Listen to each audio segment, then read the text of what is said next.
Hello everyone, my name is Wong, and the title of my senior project is Water as Waste, Resource and Landscape, Establishing Resiliency Along the South San Francisco Bay. As the title suggests, I will be examining how water impacts all aspects of urban life, especially a wastewater treatment facility located in San Jose, California. How will the San Francisco Bay Area plan and design for future natural disasters? Over the last decade, several hurricanes and large storms have caused devastating effects on coastal environments, and similar events may occur right where we are living now. In fact, sea levels have risen exponentially in the past half century or so, and this trend is affecting virtually every coastal city around the world. In Mumbai, Osaka, Ho Chi Minh City, New York, New Orleans, Boston, finally San Francisco, sea levels are expected to rise nearly 4.5 feet by the end of the century. So what have people done recently to tackle these issues relating to sea level rise?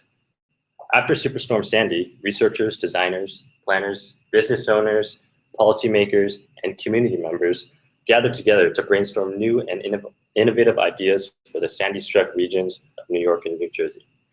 And what emerged was a regional design competition known as Rebuilt by Design, a year-long competition aimed to address disaster resiliency, risk preparedness, and community redevelopment. The spotlight shined on the collaboration of landscape architects, urban designers, and planners. Just like any new fad or trend on social media, Rebuild by Design quickly became a popular topic of discussion, not only amongst design professionals, but from people all over the world. Firms such as Bjark's Ingels Group, Sasaki Associates, West 8, Escape Landscape Architecture, among others, provided creative solutions to address the potential effects that climate change will have on coastal environments in the future. As a result, we saw new strategies, frameworks, and prototypes for the planning and design of coastal cities, as well as the use of coastal and ecological engineering techniques, such as the creation of sand dunes, floating houses, and oyster habitats to mitigate the dangers of sea level rise. In addition, Rebuilt by Design helped us to realize that the pattern of our urban development over the centuries now requires new attention to reorganization and reprogramming. Should we be retreating from shorelines, elevating and clustering our buildings, or protecting what we already have to the best of our ability? Global climate change and sea level rise will continue to affect all of us. And my hope is that through my design research and senior thesis, I will be able to further contribute to the existing knowledge about climate change adaptation and coastal resiliency in the Bay Area, specifically in San Jose. The San Jose Santa Clara Water Pollution Control Plant is located on the South San Francisco Bay shoreline.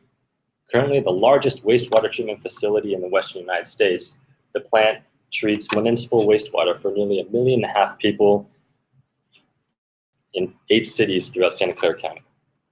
A Sandy-like storm in the San Francisco Bay could cause major flooding along the coast, putting San Jose's wastewater infrastructure in jeopardy.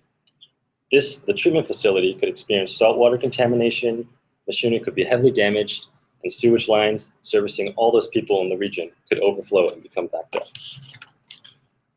What are some ways to design for ecologically resilient coastlines today? While the United States is fairly new to the world of flood risk management, many European cities, such as Denmark and the Netherlands, have far more experience from which we can learn. Flooding has been a large part of the Netherlands' history since biblical times. As far back as 500 BC, Hollanders protected themselves against floods by building homes on artificial dwelling units called turpen. Because nearly 2/3 of the low-lying country is situated on a floodplain, floods are almost inevitable. When agriculture became an integral part of the country's economy, farmers began to construct polders, dikes, and other massive structures to prevent and convey floods. Over the centuries, adaptive and integrated water management techniques were developed to cope with the complexity, uncertainty, and cost of major floods. Beginning in the late 1970s, Dutch coastal engineers became experts at manipulating and using sediment along beaches to create softer coasts, which evolved from traditionally hard engineered coasts consisting of elements such as seawalls, revetments, which are shown here, groins, and jetties. These new techniques allowed coasts to naturally cope with rising sea levels. The Dutch have now primarily turned to sediment transport and ecological engineering to create features such as dunes and wetlands for both habitat restoration and recreation, while providing their fragile coastlines with the ability to naturally attenuate the forces of floodwaters. One such example of this can be found along the South Helena coast in a project known as the Sand Engine. Using these strategies, my goal is to propose a set of layered design interventions across the South San Francisco Bay to protect and activate the landscape even during times of heightened risk. Through my research so far, I've begun to explore a range of possibilities that I believe will be appropriate for my San Jose site. One such intervention would be the reintroduction of native oysters into Bay Area tideland habitats. In the late 1800s, they were brought into California as an important source of aquaculture. Originating from Washington State, these oysters thrived in the cool Bay Area waters.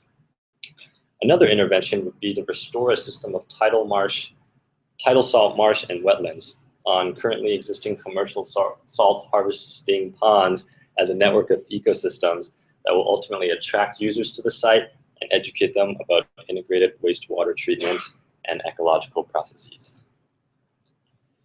And if these interventions are implemented in the future, but prove to be unsuccessful, just make sure that you have a life vest and enjoy the ride. Thank you.